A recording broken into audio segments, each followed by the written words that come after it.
మనం వచ్చేసి బాల మహాభారత కథలో అజ్ఞాతవాసం అనేటువంటిది చూస్తూ ఉన్నాము. సరే, ఇక్కడ వచ్చేసి అరణ్యవాసం అనేటువంటిది పూర్తయింది. అక్కడ యక్షుడు వచ్చేసి వాళ్ళకి వరాన్ని ఇవ్వడం జరిగింది. सब अपना अपना वेश बदलकर राजा विराट के यहाँ చాకరీ కర్నే గయే. యాక్చువల్గా వచ్చేసి వాళ్ళు విరాట మహారాజు దగ్గరికి వెళితే మనం సేఫ్గా ఉండొచ్చు అని చెప్పేసి వాళ్ళు పాండవులు బయలుదేరారనమాట. సరే అనేసి విరాట మహారాజు దగ్గరికి పన్నులు చేయడానికి అక్కడికి బయలుదేరారు. తో విరాట్ నే ఉన్హే అపనా నౌకర్ బనాకర్ రకనా ఉచిత నా సమజా. వాళ్ళని చూస్తే ఏదో కొంచెం దైవీకులుగా ఉన్నారు, వీళ్ళని పనుల్లో పెట్టడానికి తనకి మనసు ఒప్పడం లేదనమాట విరాటుడికి. हर एक के बारे में उनका यही विचार था कि ये तो राज करने योग्य प्रतीत होते हैं. వాళ్ళని చూస్తే ఏదో రాజ్యాలని ఏలినట్టుగా ఉన్నారు కాబట్టి వాళ్ళని చూస్తే ఆ విధంగా ఉన్నారు. మన్మే శంకాతో హుయి, మనసులో ఏదో ఒక కొంచెం డౌట్గానే ఉందన్నమాట ఆ యొక్క విరాట మహారాజుకి. पर पांडवों के बहुत आग्रह करने और विश्वास दिलाने पर राजा ने उन्हें अपने सेवा में ले लिया. సరే, ఇంకా చేసేది లేక సరే వాళ్ళు అడిగేసరికి ఉద్యోగాలు అడిగేసరికి సరే అనేసి వాళ్ళని సేవకులుగా పెట్టుకోవడం జరిగిందనమాట. పాండవ్ అపని అపని పసంద్కే కామం పర్ నియుక్త కర్ లియే గయే. వాళ్ళకి నచ్చినటువంటి పనుల్లో వాళ్ళు చేరుకున్నారనమాట. ఒక్కొక్క పనుల్లో వాళ్ళు జాయిన్ అయ్యారు. యుధిష్ఠిర్ కంక్ కే నామ్సే విరాట్కే దర్బారీ బన్ గయే. కంక్ అనేటువంటి పేరుతో విరాట్ని యొక్క సభలో और రాజా కే సాత్ చౌపట్ కేల్కర్ దిన్ బితానే లగే. రాజుతో కూడా కూర్చొని చదురంగం ఆడడము రోజు వారి పని అనమాట. కంకుడు పేరు వచ్చేసి విరాట్ మహారాజు కంక్ అనేటువంటి పేరుతో చేరాడు యుధిష్ఠిరుడు. రాజా కే సాత్ చౌపట్ కేల్కర్ బితానే లగే. భీమసేనుడు వచ్చేసి వల్లభ్ కే నామ్సే రసోయియంకో ముఖ్యా బన్కర్ రానేలగా. వల్లభుడు అనేటువంటి పేరుతో కిచెన్లో వంటగదిలో తాను ఒక ముఖ్యమైనటువంటి వ్యక్తిగా చేరాడు. వా కభీ కభీ మషహూర్ పహల్వానోं से कुश्ती लड़कर या हिस्त्र जंतुओं को वश में करके राजा का दिल బదలాయా కర్తత. తను వచ్చేసి కొన్ని కుస్తీ పోటీలు, తర్వాత వచ్చేసి ఈ యొక్క కొన్ని జంతువులను వచ్చేసి జంతువులతో తన వశాన్ని చేసుకొని రాజుకి ఒక మంచి పాత్రుడయ్యాడనమాట, మంచి మనసుకి దగ్గరయ్యాడనమాట. పహల్వానోं से कुश्ती लड़कर या ఓకే. అర్జున్ స్త్రీకే వేషమే. అర్జునుడు వచ్చేసి బృహన్నల వేషముతో కే నామ్సే రన్వాస్కి స్త్రీయో, అక్కడ ఉన్నటువంటి రాణివాసుల యొక్క స్త్రీలకు కాస్కర్ విరాట్కి కన్యా ఉత్తర, విరాట్ని యొక్క కుమార్తె అయినటువంటి ఉత్తర और उसकी महिलाओं को एवं दासियों को नाच, వాళ్ళ యొక్క దాసులకు దాసీలకు నాట్యము నృత్యం అనేటువంటిది చేయడం నేర్పించడం జరిగిందనమాట. తర్వాత గానా బజానా, తర్వాత వచ్చేసి అక్కడ ఉన్నటువంటి వాళ్ళకి వచ్చేసి గానాలు, తర్వాత వచ్చేసి బజానా సికలానే ఇలాగా పాటలు తర్వాత వచ్చేసి నేర్పించడము మొదలుపెట్టాడు బృహన్నల రూపంలో. నకుల్ గ్రాంతిక్ కే నామ్సే గోడోంకో సాధనే, గుర్రాలని గ్రాంతిక్ అనేటువంటి పేరుతో గుర్రాలని చూసుకునేటువంటి పిల్లవాడుగా ఉన్కి బీమారియోంకో ఇలాజ్ కన్నే और उनकी देखभाल करने में अपनी चतुरता का परिचय देते हुए राजा को खुश करता रहा. అక్కడ ఉన్నటువంటి గుర్రాలకి ఆరోగ్యం బాగలేకపోతే దానికి వైద్యం చేస్తూ రాజుగారికి మనసుకు నచ్చేటువంటి వ్యక్తిగా పరిచయం అయ్యాడు. సహదేవ్ వచ్చేసి తత్తిమాల్ కే రూపమే, తత్తిమాల్ అనేటువంటి పేరుతో గాయ్ బైలోంకి దేఖ్బాల్ కర్తాత. అక్కడ ఉన్నటువంటి రాజుల యొక్క పశువులు తర్వాత వచ్చేసి ఎద్దులని చూసుకోవడం మొదలుపెట్టాడనమాట. పాంచాల్ రాజాకి పుత్రి ద్రౌపది వచ్చేసి జిస్కి సేవా టహల్ కే లియే కితనీ హీ దాసియా రాతి థీ. అక్కడ ఉన్నటువంటి ఎంతోమంది దాసులు ఉన్నారు విరాట మహారాజు యొక్క భార్యకి. अब अपने పతియోं కి ప్రతిజ్ఞ పూరీ కర్నే హేతు, తన యొక్క భర్తల యొక్క ప్రతిజ్ఞని పూర్తి చేసేటువంటి దానిలో హేతు దూసరి రాణికి ఆజ్ఞాకారిణి దాసి బన్ గయి. అంటే వాళ్ళు చెప్పేటువంటి దాసీలకు వాళ్ళు చెప్పేటువంటి వినేటువంటి దాసిగా మారిందనమాట. విరాట్కి పత్ని సుదేష్ణకి సేవా శుశ్రూష కర్తీ హుయి రాణికి సుదేష్ణ అనేటువంటి విరాట మహారాజు యొక్క భార్య పేరు సుదేష్ణ. ఆవిడకి వచ్చేసి సేవ శుశ్రూష చేయడముకు ఒక దాసిగా తయారైందనమాట ద్రౌపది. రణవాస్ మే సైరేంద్రి అనేటువంటి పేరుతో సైరేంద్రికి నామ్సే కామ్ కర్నేలకి సైరేంద్రి అనేటువంటి పేరుతో పని చేయడం మొదలుపెట్టిందనమాట ఇక్కడ మన ద్రౌపది. రాణి సుదేష్ణ కా బాయి కీచడ్ బడాహి బలిష్ఠ ఔర్ ప్రతాపీ వీర్త. అక్కడ ఉన్నటువంటి రాణి సుదేష్ణ యొక్క తమ్ముడైనటువంటి వాడు కీచడ్ అనేటువంటి వాడు ఉన్నాడనమాట. అన్న తమ్ముడో ఏమో తెలీదు, కానీ కీచడ్ అనేటువంటి ఒక రాక్షసుడు ఉన్నాడు. బలిష్ఠుడు మరియు ప్రతాప వీరుడు అనమాట. మత్స్య దేశ్కి సేనాకా వహి నాయక్ బన్ హువాత. అతనే వచ్చేసి మత్స్య దేశానికి వచ్చేసి అతనే నాయకుడు, సేనాధిపతి అనమాట.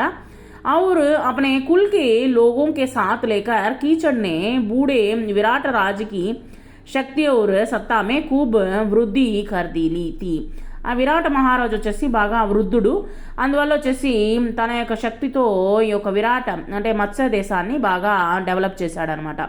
कीचड़ की दाक लोगों पर जमी हुई थी. लोग कहा करते थे कि मत्स्य देश का రాజాతో కీచడ్ హై. అంటే అతను పేరుకు మటుకే రాజు వృద్ధుడు కాబట్టి, విరాట మహారాజు వృద్ధుడు కాబట్టి పేరుకు మటుకే రాజు, ఈ యొక్క కీచడే రాజు అనేటువంటిది ఆ యొక్క మత్స్య దేశానికి ఉన్నటువంటి ప్రజల్లో పలుకుతూ ఉండేదన్నమాట.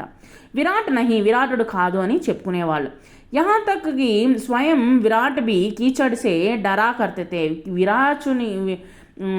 విరాటుడు కూడా వచ్చేసి ఈ యొక్క కీచకుడికి భయపడేవాడు అనమాట. और उसका कहा मानते थे. ఆయనకి ఏం చెప్పినా కానీ సమాధానం అంటే ఆయన ఏం చెప్తే అదనమాట. ఎవరు ఇక్కడ కీచడును ఏం చెప్తే అది వినేటువంటి వాడు. जब वे पांडवों के 12 वर्ष के वनवास की అవధి పూరి हुई थी. ఇక్కడ వీళ్ళు వచ్చేసి పాండవులు వచ్చేసి ఒక 12 సంవత్సరాలు పూర్తి చేసుకుని तभी से दुर्योधन के गुप्तचरों ने पांडवों की खोज करनी शुरू कर दी थी. పాండవులు ఎక్కడున్నారు జాడ కనుక్కొని ఎలాగైనా సరే వీళ్ళని కనిపెట్టాలి అనేటువంటిది వీళ్ళు తెగ తిరుగుతూ ఉన్నారనమాట. గూఢాచారులు, ఎవరి యొక్క గూఢాచారులు, కౌరవుల యొక్క గూఢాచారులు. ఒకసారి కానీ వాళ్ళు కానీ కనిపెట్టేశారు అన్నట్లయితే మరలా 12 సంవత్సరాలు వనవాసము, తర్వాత 1 సంవత్సరం అజ్ఞాతవాసం చేయాలన్నమాట. అంత ఓపిక లేదు కాబట్టి ఇక్కడ వచ్చేసి వీళ్ళు ఇక్కడ దాక్కున్నారనమాట. इन्हीं दिनों हस्तिनापुर के में कीचड़ के मारे जाने की खबर फैल हुई गई. హస్తినాపురంలో ఎలాగో వచ్చే కీచడ్ని చంపేస్తాడనమాట భీముడు వచ్చేసి. చంపేసరికి ఆ యొక్క విషయం వచ్చేసి వీళ్ళకి తెలుస్తుంది, ఎవరికి, కౌరవులకి తెలుస్తుంది అనమాట. जाने की खबर फैल गई. यह खबर पाते ही दुर्योधन का माता उनका की हो ना हो कीचड़ का वध భీమ్ ने ही किया होगा. దుర్యోధనుడు అనుకున్నాడు కీచడ్ని చంపింది భీముడే. సో యహ దుర్యోధన్ కా అనుమానం అనమాట, దుర్యోధన్ యొక్క అనుమానం. उसने अपना यह विचार రాజ్యసభ में प्रकट करते हुए कहा. అక్కడ ఉన్నటువంటి తన యొక్క మనసులో ఉన్నటువంటి కోరికని రాజ్యసభలో ప్రకటిస్తూ मेरा ख्याल है कि पांडव विराट के नगर में ही छिपे हुए हैं. విరాట మహారాజు యొక్క ఆశ్రమంలో వీళ్ళు నగరంలో దాక్కుని ఉన్నారని కనిపెట్టేశాడు. ముజేతో యహీ టీక్ లగ్తా హై కి, ఇది కానీ కరెక్ట్గా అయినట్లయితే మత్స్య దేశ పర్ హమలా కర్దేనా చాహియే, వాళ్ళపైన దాడెత్తాలి అని చెప్పేసి చెప్తూ ఉన్నాడు అనమాట. యది పాండవ్ యహా హోగే, ఒకవేళ కానీ పాండవులు అక్కడ కానీ ఉన్నట్లయితే తో నిశ్చిత్ ఈ విరాట్కి తరఫ్ సే హంసే లడనే ఆయేంగే, ఖచ్చితంగా వచ్చేసి విరాటునితో మేము యుద్ధం చేస్తాము. यदि हम अज्ञातवास की अवधि पूरी होने से पहले ही उसका పతా లగే, ఎందుకంటే వాళ్ళు అజ్ఞాతవాసం పూర్తి చేసే లోపు దీన్ని కనిపెట్టేయాలి అని చెప్పేసి వీళ్ళ యొక్క మనసులో ఉన్నటువంటి కోరికను వచ్చేసి ప్రకటించడం జరిగిందనమాట. సో तो शर्त का अनुसार उन्हें 12 वर्ष के लिए फिर से वनवास करना होगा. ఒకవేళ కానీ కనిపెట్టినట్లయితే వాళ్ళు వచ్చేసి మరలా వచ్చేసి 12 సంవత్సరాలు అరణ్యవాసం చేస్తారు, వనవాసం అనేటువంటి చేస్తారు అని చెప్పేసి చెప్తూ ఉన్నాడు అనమాట. ఏది పాండవ్ విరాట్కి యహా నా బీ హుయేతో, ఒకవేళ కానీ పాండవులు కానీ విరాట మహారాజు దగ్గర కానీ లేకపోతే బి హమారా కుచ్ నహీ బిగడేగా, ఏమీ చేసేదేం ఒరిగేదేం లేదు. హమారే తో దోనో హాతో మే లడ్ హై, ఎలాగైనా సరే మేము వచ్చేసి యుద్ధం చేస్తాము, యుద్ధం అనేటువంటిది జరుగుతుంది, అనివార్యము, ఖచ్చితంగా జరుగుతుంది అని చెప్పి చెప్తూ ఉన్నారన్నమాట. దుర్యోధన్కి ఆ బాత్ సున్కర్ త్రిగర్త్ త్రిగర్త్ అనేటువంటి దేశపు రాజా సుశర్మ ఉటా ఔర్ బోలా, సుశర్ముడు వచ్చేసి ఈ విధంగా చెప్తూ ఉన్నాడు. రాజన్ మత్స్య దేశ్కే రాజా విరాట్ మేరే శత్రు హై, మత్స్యదేశపు రాజు వచ్చేసి నా యొక్క శత్రువు. కీచడ్నే బి ముజే బహుత్ తంగ్ కియా థా, కీచడ్ కూడా నాకు చాలా ఇబ్బందులు పెట్టాడు. ఇస్ అవసర్ కా Labh ఉఠాకర్ my ఉస్సే అపనా Purana wire B చుకా లేనా చాతా హూ, నేను మరలా వచ్చేసి అతనితో యుద్ధం చేయడానికి నేను రెడీగా ఉన్నాను. కర్ణని సుశర్మకి బాత్ కా అనుమోదన్ కియా, సరేనేసి అతను చెప్పినటువంటి మాటల్ని ఓకే అని చెప్పేసి తీసుకోవడం జరిగిందనమాట. సో ఈ విధంగా వీళ్ళు యుద్ధానికి బయలుదేరుతున్నారు. ఫిర్ సబ్కి రాయ్ సే యహ్ నిశ్చయ్ కియా గయా కి విరాట్ కి రాజా సుశర్మ దక్షిణ్ కి ఓర్ సే హమలా కరే, దక్షిణం వైపుగా వచ్చేసి యుద్ధం చేయడానికి విరాట్ మహారాజుకి సుశర్మ చేయాలి అని చెప్పేసి నిశ్చయించుకున్నారు.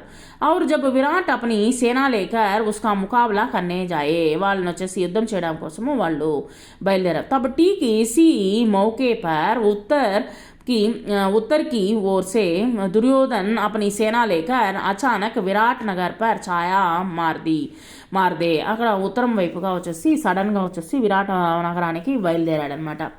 इस योजना के अनुसार राजा सुशर्मा ने दक्षिण की ओर से मत्स्य देश पर आक्रमण कर दिया, తను వచ్చేసి మత్స్యదేశం పైన ఆక్రమణ చేయడానికి రెడీ అయ్యాడనమాట. మత్స్యదేశ్ కే దక్షిణీ హిస్సే పర్ త్రిగర్త్ రాజాకి సేనా చాగయి, త్రిగర్త్ దేశపు రాజు యొక్క సైన్యము దాగి ఉన్నది. और गायों के झुंड सुशर्मा की सेना के कब्जे में आ गए. कंक युधिष्ठिर ने विराट को सांत्वना देते हुए कहा, कंक వచ్చేసి విరాట్ను వచ్చేసి సాంత్వన అంటే నార్మల్గా ఉండండి, మీరేమీ చింతించొద్దు, రాజన్ చింతానా కరే అంటే అక్కడ ఉన్నటువంటి గుంపు ఆవుల యొక్క గుంపులతో తన త్రిగతి రాజాను వచ్చేసి వశపరుచుకున్నాడు నకులుడు అనమాట. సో ఈ విధంగా మీరు దిగులు పడాల్సిన అవసరం లేదు, నకులుడు సహదేవుడు వశపరుచుకున్నాడు, కాబట్టి మీరు దిగులు పడాల్సిన అవసరం లేదు అని చెప్పేసి యుధిష్ఠుడు వచ్చేసి తనతో శాంతిగా మాట్లాడుతూ ఉన్నాడు అనమాట విరాట మహారాజా. రాజన్ చింతా నా కరే, ఇంకా బాధపడొద్దు, మై బి అస్త్ర విద్య సీకా హువాహు, నేను అస్త్ర విద్యలు నేర్చుకున్నాను.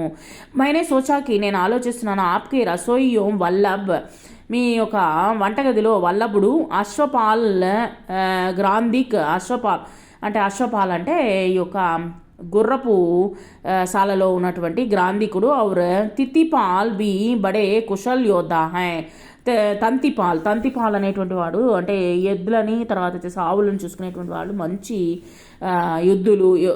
యుద్ధం చేసేటువంటి వ్యక్తులు. మై కవచ్ పహన్కర్ రథారూఢ్ హోకర్ యుద్ధ క్షేత్రమే జావుంగా, మీరేమి భయపడాల్సిన అవసరం లేదు, నేను కవచాన్ని ధరించి నేను యుద్ధక్షేత్రానికి వెళ్తాను. ఎందుకంటే అక్కడ ఉన్నటువంటి సైన్యాధిపతి ఎవరు, ఈ యొక్క కీచకుడు మరణించడంతో ఆ యొక్క విరాట మహారాజుకి భయం పుట్టుకుంది. ఎందుకంటే కీచకుడే వీళ్ళని వచ్చేసి రక్షించేటువంటి వాడు, కాబట్టి ఆ కీచకుడే మరణించిన వెంటనే విరాటుడికి భయం వచ్చిందనమాట, తాను యుద్ధం చేయలేడనమాట. आप भी उनको ఆజ్ఞా దేతో, మీరు కానీ ఆజ్ఞ కానీ చేసినట్లయితే, ఆర్డర్ కానీ ఇచ్చినట్లయితే, రథారూఢు హోక, నేను రథాన్ని తీసుకొని వెళ్ళి मेरे साथ चले सबके लिए रथ और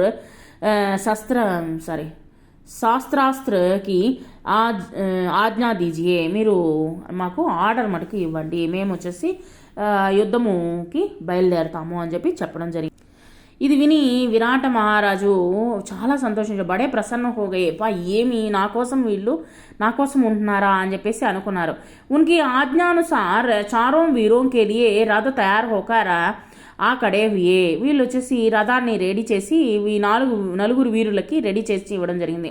अर्जुन को छोड़कर बाकी चारों पांडव उन पर चढ़कर विराट और उनकी सेना समेत सुशर्मा से లడనే చలేగయే. సుశర్మతో యుద్ధం చేయడం కోసము అర్జున్ని వదిలిపెట్టేసి వెళ్ళడం జరిగిందనమాట.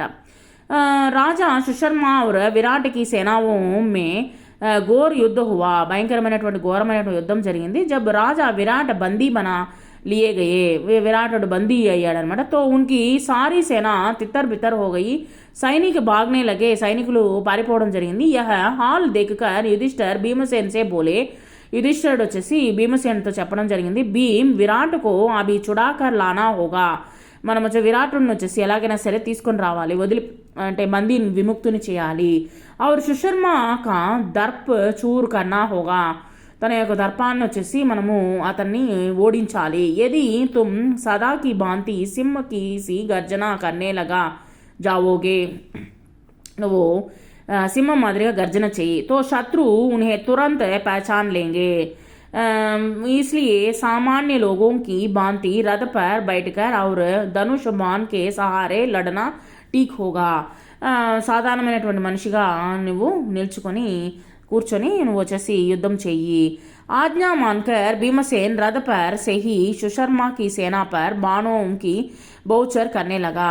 ఈ యొక్క భీమసేనుడు వచ్చేసి బాణాలని వదలడం జరిగిందనమాట సుశర్మ వైపు. थोड़ी ही देर में लड़ाई के बाद भीम ने विराट को छुड़ा लिया. కొంచెంసేపు తర్వాత విరాటుని విముక్తిని చేయడం జరిగింది. और సుశర్మ को कैद कर दिया. సుశర్మను వచ్చేసి ఖైదీగా చేయడం జరిగింది. సుశర్మ की पराजय की खबर जब विराट नगर पहुंची, విరాట్ నగరం మొత్తం తెలిసిపోయింది. तो नगर वासों ने नगर के खूब सजाकर आनंद मनाया. బాగా సంతోషంగా जय जय ధ్వనాలు పలుకుతున్నారు. और విజయీ రాజా విరాట్ के स्वागत के लिए शहर के बाहर चल पड़े. అక్కడ ఉన్నటువంటి విరాట్ మహారాజుని స్వాగతం పలకడం కోసము బయలుదేరారు. ఆ యొక్క పట్టణము బయట వచ్చేసి నిల్చుకున్నారు. ఇది నగర్కే లోగ్ విజయ్కి ఖుషియో మనా రహైతే, ఒక పక్క వచ్చేసి విజయ ధ్వానాలు జరుగుతూ ఉన్నాయి, సంతోషంగా విజయోత్సవాలు జరుపుతూ ఉన్నారు. और राजा की बाट जोड़ रहे थे तो उधर उत्तर की ओर से దుర్యోధన్ నే తబాహీ మచాది. ఒక పక్క వచ్చేసి ఉత్తరం వైపుగా వచ్చేసి దండెత్తారనమాట దుర్యోధనుడు సైన్యము. రాజకుమార్ ఉత్తర్తో బిల్కుల్ డర్ గయా తా. ఉత్తరుడు వచ్చేసి భయం అనమాట. విరాట్ మహారాజు పిల్లలు వచ్చేసి కొంచెం పిరికి కొడుకు, ఉత్తరుడు వచ్చేసి పిరికివాడు. ఆవిడ కాంప్ రహాత, వణికిపోతూ ఉన్నాడు అనమాట. ఉస్నే బృహన్నల సే కహా, బృహన్నలతో చెప్తూ ఉన్నాడు, బృహన్నల ముజే బచావో ఈస్ సంకటమే, నన్ను కాపాడు ఈ యొక్క ఆపద నుంచి అని చెప్పి అడుగుతూ ఉన్నాడు. మై తుమ్హారా బడా ఉపకార మానుగా, నేను నీకు ఒక ఉపకారం చేస్తానని చెప్పి చెప్పడం జరిగింది. इस प्रकार राजकुमार उत्तर को भयभीत और घबराया हुआ जानकर बृहन्नला ने उसे समझाते हुए తన్నొచ్చేసి ఎలాగైనా సరే నచ్చ చెప్పుతూ और उसका हौसला बढ़ाते हुए कहा, राजकुमार घबरावो नहीं, భయపడాల్సిన అవసరం లేదు, तुम तो सिर्फ घोड़ों की रास संभाल लो, నువ్వు వచ్చేసి रथाన్ని నడుపు. इतना कहकर अर्जुन ने उत्तर को सारथी के स्थान पर बैठाकर सारथी మాదిరిగా కూర్చోబెట్టి రాస్ उनके हाथ में पकड़ा दी. అతని యొక్క బాణాన్ని, ఆ ధనుసుని పట్టుకోవడం జరిగింది. రాజకుమార్ ने रास पकड़ ली. ఆచార్య ద్రోణ यह सब दूर से देख रही थे. ఇక్కడ ఉన్నటువంటి ఆచార్యుడైనటువంటి ద్రోణాచార్యులు మొత్తము అక్కడ నుంచి చూస్తూ ఉన్నాడు అనమాట. उन्होंने यह बता इशारे से भीष्म को जता दी. यह चर्चा सुनकर दुर्योधन कर्ण से बोला, కర్ణునితో చెప్తున్నాడు, हमें इस बात से क्या मतलब कि यह औरत के वेश में कौन है, ఎవరు ఇతను ఒక ఆడవాళ్ళ మాదిరిగా వేషం ధరించి ఉన్నాడు. मान ले कि यह अर्जुन ही है, ఒకవేళ చూడడానికి అర్జునుడా, फिर भी हमारा तो उसे काम ही बनता है. शर्त के अनुसार उन्हें और 12 वर्ष वनवास భుగుతానా పడేగా. ఒకవేళ కానీ అర్జునుడిగానైతే మనం కనిపెట్టినట్లయితే మళ్ళీ 12 సంవత్సరాలు వనవాసం అనేటువంటి చేయాలి. अर्जुन ने कौरव सेना के सामने रथ ला खड़ा किया. उसने गांडीव संभाल लिया और उस पर डोरी चढ़ाकर 3 బార్ జోర్ సే టకార్కి తను వచ్చేసి 3 సార్లు వచ్చేసి ఆ యొక్క ధను బాణాన్ని మోయించడం జరిగిందనమాట. కౌరవ సేన టకార్ ధ్వని సే సచేత్ హోనే కి నహీ పాయి థీ అర్జున్ నే ఖడే హోకర్ శంఖ్ కి ధ్వనికి తను వచ్చేసి శంఖ ధ్వనాన్ని వాయించడం జరిగిందన్నమాట. జిన్సే కౌరవ సేన తర్రా ఒట్టి భయపడ్డారనమాట. ఉస్మే కల్బలి మచగయి థీ పాండవ్ ఆగయే. అక్కడ ఉన్నటువంటి వాళ్ళందరూ భయపడి పారిపోవడం జరిగిందనమాట ఆ పాండవులు రాకతో. Thank you very much.